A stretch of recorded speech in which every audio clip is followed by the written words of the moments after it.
રામજીની ચતુરાઈ। રામગઢ નામનું ગામ હતું। ગામના લોકો સુખી હતા। ગામમાં પ્રેમચંદ નામના બહુ મોટા શેઠ રહેતા હતા। શેઠના સંતાનો શહેરમાં વસ્યા હોવાથી શેઠ અને શેઠાણી અવારનવાર શહેરમાં જઈને એમની સાથે જઈને રહેતા હતા। ગામમાં હવેલી અને ખેતીવાડીની દેખભાળ રાખવા રામજીને રાખ્યો હતો। રામજી નાનો હતો ત્યારથી જ શેઠની સાથે રહેતો હતો।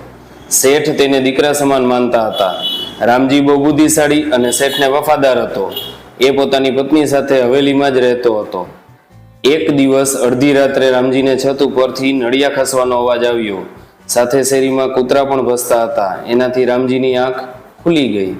તેણે ઊભા થઈને જોયું તો ચોર ઘરમાં ઘૂસવા માટે નળિયા ખસેડતો હતો। રામજીએ હળવેકથી પત્નીને ઉઠાડી અને મોં બંધ રાખવા ઈશારો કર્યો।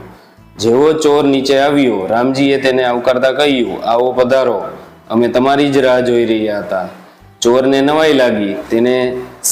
તેની સાથે શું થઈ રહ્યું છે તેને સમજાણું નહીં। આવો આવકાર તેને જિંદગીમાં પહેલી વાર મળી રહ્યો હતો। રામજીની પત્નીએ કહ્યું, જો તું ભગવાન પાસે દીકરો માંગતી હતી ને, ભગવાને તારી ઈચ્છા પૂર્ણ કરી, તને જુવાન જોત દીકરો આપી દીધો। રામજીની આ વાત સાંભળીને પત્ની સમજી ગઈ કે આમાં પતિની કોઈ ચતુરાઈ છે। તે પતિની વાતમાં હામી ભરવા લાગી। રામજીએ કહ્યું કે આવ દીકરા, અહીં બાજોટ પર બેસ। ચોર મૂંઝાઈ ગયો। શું કરવું તેને સૂઝતું ન હતું। ત્યાંથી ભાગી શકવાની કોઈ શક્યતા ન હતી। તે રામજીની વાતમાં હામી પુરાવી બાજોટ પર બેઠો। રામજીએ પત્નીને દીકરાની આરતી ઉતારવા મોં મીઠું કરીને તેને વધામણા કરવાનું કહ્યું।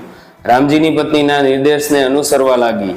ચોરના કપાળ પર કંકુથી તિલક કરી, ચોખા ખવડાવ્યા, આરતી કરી, ગોળ ખવડાવ્યો। પછી રામજીએ કહ્યું, આપણે તેનું નામ પાડીએ। ચોરને શું કરવું એ કાંઈ સૂઝી રહ્યું ન હતું।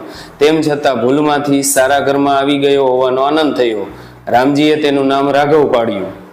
પત્નીએ પણ તેની વાતમાં હામી ભરી અને રાઘવ રાઘવ કહીને રામજી બૂમો પાડવા લાગ્યો। અડધી રાતે શેઠની હવેલીની બાજુમાં રહેતો રાઘવ નામનો સુબેદાર રામજીની બૂમો સાંભળીને ઉઠી ગયો। તે હવેલીમાં પહોંચી ગયો અને રામજીના ઘરમાં ગયો। રાઘવ સુબેદારને જોઈને રામજીએ ટૂંકમાં સમગ્ર વાત જણાવી દીધી। તે સમજી ગયો અને ચોર કંઈ હરકત કરે તે પહેલા તેને બંદી બનાવી લીધો।